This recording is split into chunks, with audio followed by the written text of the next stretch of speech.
Hey everybody, I'm Rod Wilson with Golden Bear Solar. Today I'm on with Marshall Freiman. Marshall, welcome to the show. Oh, thank you for having me. So, Marshall, we're going to go through and just kind of talk about the environment, where we're at, I guess kind of a layman's view or just kind of an overview on, your thoughts. You've done a lot of research in the space, and I really appreciate you taking the time and just kind of trying to sum this up for the average person. There's a lot going on related to climate change and global warming, and we're seeing all these weather patterns and whatnot. And I think people are aware enough to where they recognize that there's something going on, but the question is, what is it? How does it impact us, and what can we do about it? And so that's what I was hoping to cover today. So to jump in, the first question I have for you is, what led you to doing such a deep dive and researching this topic? The environment, I think like most people, I've heard about global warming over the years, and it was something, that I was interested in, but I didn't do too much about it. And then sort of last year I started thinking about it, and I have two kids, 10 and 12 years old. And, I started to think that, this is an area that may impact them more, and that I really should get to know about it more. And there's quite a bit of literature out there. So I went through, and I've been trying to be non-biased and then read, different points of view on the environment and climate and what is or is not happening out there. So I just started getting a deeper dive and trying to understand where we're at, what we can do, what got us here, and why we haven't been able to solve this problem. And being an engineer, I was trying to think, what is it that we can do to help prevent this in the future? So that's what I've been doing for the last, I don't know, maybe getting towards a half year and all that, and just really trying to understand where we are in the world. So I guess a good starting point would be to say, where are we at currently? It's not a great picture, to be honest. There's some very good books, and then maybe at the end of this we'll cover those, and we can include them at the bottom. People can go out there and look if they want more information on it. But really, I don't want to get into a lot of huge numbers, but the numbers that really do matter are sort of how much temperature that we have growing, because that's the one that's easiest for all to know. Just one quick point, and you probably hear this if you start listening to people on climate change. There is a difference between climate and weather. Climate is sort of the overall picture of the Earth and where we're at as an average. And weather tends to be more localized and today, and what's the weather today in Chicago or here. And climate is really the bigger impact. It is what's going to happen long term. So sort of after the Industrial Revolution, the Earth has been heating up. It would be tough to say that that's not just fact now.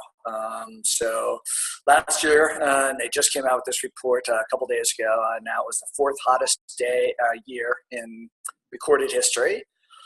20 of the last 22 years have been like that, which is tough. So in the 1960s, governments got together and realized this was starting to become a problem. They sort of set a benchmark at about 2 degrees hotter than 1880 would start to be where you saw some significant impacts to the environment. And I don't want to go through all of them or do anything like that, but it starts to impact things like local weather. They can deal with storms, certainly hurricanes, fires, and a big one being that it can start impacting species. And once you get toward 3 degrees, 4 degrees, you can have some very, very significant changes.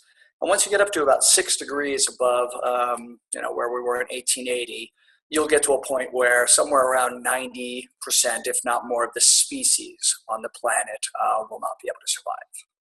So wow. It's devastatingly, harsh things. On top of that, most of the literature now is at the point of, we can do things, and there's some good analogies that I think will help, make this feel a little better as you do it. We're not going to avoid climate change. We've already just about hit the 2 degree mark. So we're now at the point where the Earth is warm enough that we're starting to see changes. And if you start reading this and thinking about it, you'll see more and more articles that just relate to it. So in November of last year, there was a small heat wave and only lasted 2 days in Australia. It wiped out a third of the bat population. So some 70,000 bats and all that just sort of started falling from the trees and dying. Thankfully, it was only 2 days. But as this temperature rises, you'll get more and more species that just can't handle the heat. That will have impacts, both in the ocean and on land. There will be other impacts, particularly around farming. As you start getting warmer, it turns out there's a lot of crops that will be susceptible to a few degrees. So there's a lot of that going on. It's continuing. Again, I have some analogies I'll give you in a minute that might help understand why it's continuing to grow. But the short of it is very simple. Do everything you can to reduce your carbon footprint and your impact on any of this.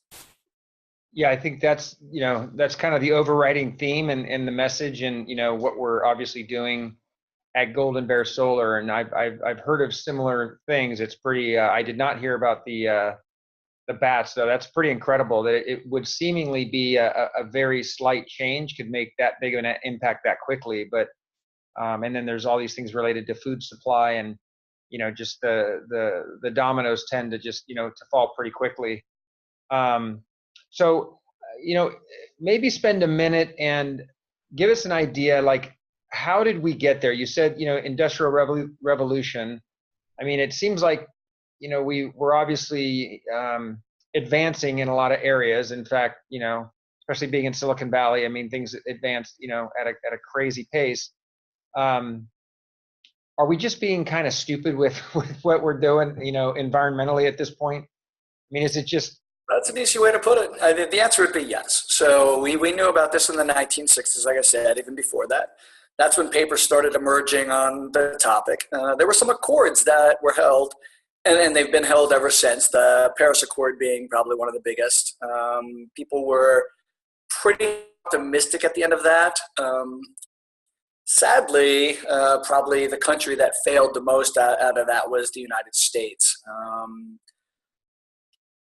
Without getting into too much of it, a large part of the problem is that politics and science work on two different clocks. Absolutely. Politicians have to do things that are expedient and deal with the next election cycle. So when you start discussing problems and using phrases like in 40 years, this is going to happen, in 60 years, this is going to happen, the politicians, tend not to care quite that much. Even now that we're seeing changes happening at a alarming rate, it tends not to impact local elections enough. Other countries have done a better job of staying closer to the Paris Accord. China, the United States, Australia, all have not. Most of that has to do with who produces coal and who produces other forms of energy. They tend to have, lots of money involved in those industries, and that has influence in government, without doubt. So we've gotten there because it's not expedient to tell people, we're going to increase your energy costs, or you're going to have to find alternative forms of energy because there's some problem that's looming out there in the future. And it doesn't sell well in politics, so it hasn't had a big impact, or at least not as big as it should have. Yeah, one of the analogies I kind of look at is food. The quality of food production, especially in the U.S., has been, in my opinion, fairly low quality. But there's something you can do about it. You can eat organic and farm to table, and go to farmers markets and do stuff like that. Now, in a lot of cases, that's more expensive. What I like about solar is we can do something about it related to solar, and it's actually can save you some money. So I guess.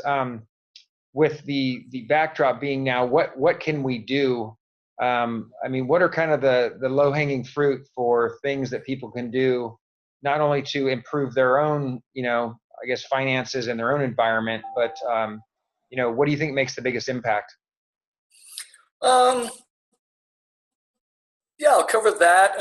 Let me start by branching back to the analogies I told you about. I think there's two that are important. sometimes it's hard when you talk about climate change for people to wrap their heads around it if they haven't studied much in the way of climate. And it also helps, I think, if you get somebody, my age, if you get into, 40s, 50s, to put a certain analogy that I think works well.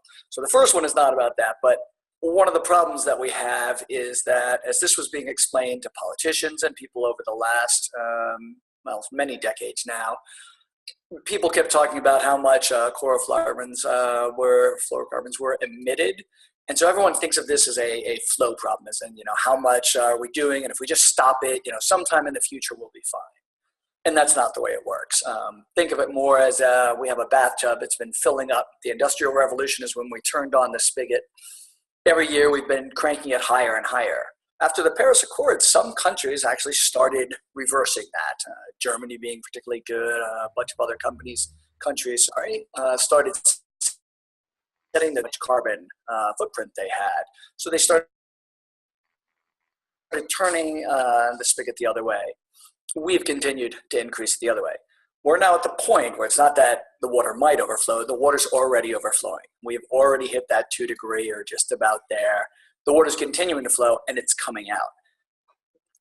Turning it down a little bit, it's still going to be coming out.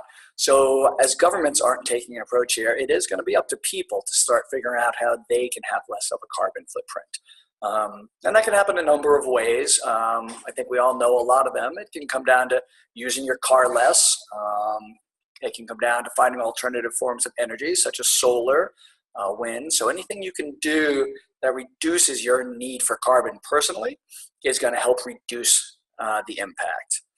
And I think that ties in well to the second analogy of this, which is if you sort of imagine, at 25 years old, you visit the doctor and they, you say, yeah, I'd love to, sort of live healthily into my 50s. And they say, well, to do that, you're going to want, as you get older to, drink less and not smoke and work out and eat more salad and less desserts, and then, into your 50s and 60s, you'll be healthier. What you can't do is then live from 25 to 50, where, you're smoking 2 packs of cigarettes a day, you're drinking and sitting on the couch, eating Doritos. And then, the day before you turn 50, you go to Whole Foods and buy out the kombucha and the kale. And then, figuring when you start at 50, boom, you'll be fine. It doesn't work like that. You have too much debt built up. That's kind of where we are. We got told by the doctors, this is what you need to do to be healthy. We didn't do it. Our planet's going to have some amount of debt there, but just like the human body, it doesn't mean when you turn 50, you can't be slightly healthier. So if you can go out and drive a little bit less, if you can go out and get solar on your house, if you can take less plane trips and maybe do video conferencing or staycation type things, all of those things will reduce your carbon footprint and therefore turn the spigot a little bit down, and we'll have less water coming out of the tub. So we're, I like the analogy, and it sounds like we're not at the point of no return, but and of the recent reports I've read, it sounds like we've got to make dramatic changes as a society, I guess, and reducing that carbon footprint to make any kind of impact. And your analogy, if that person stops smoking, but they're still eating Doritos on the couch, not much is going to happen. But if they start doing, a lot of, positive things and good practices, the impact can be, noticeable, which I think that's probably where we are from a climate, perspective. Yeah. And, the more people do, and then the more they talk about it and talk to their neighbors and try to help them influence to be a little bit better, you'll start to see sort of chain effect of people doing it. And enough people start doing it, governments will take notice that, people are finding it important, and maybe they'll make policy change around that as well. So, it all starts with what we do and what we think is important. And if you sort of want a reasonable place for your kids to grow up, and a place where, you don't have 90% of the species extinct, or you don't have, places where, you can't live because of the heat or because of rising tides. If you want that kind of world for, yourself as you get older and for your children, go out there and try to make an impact in whatever way you can.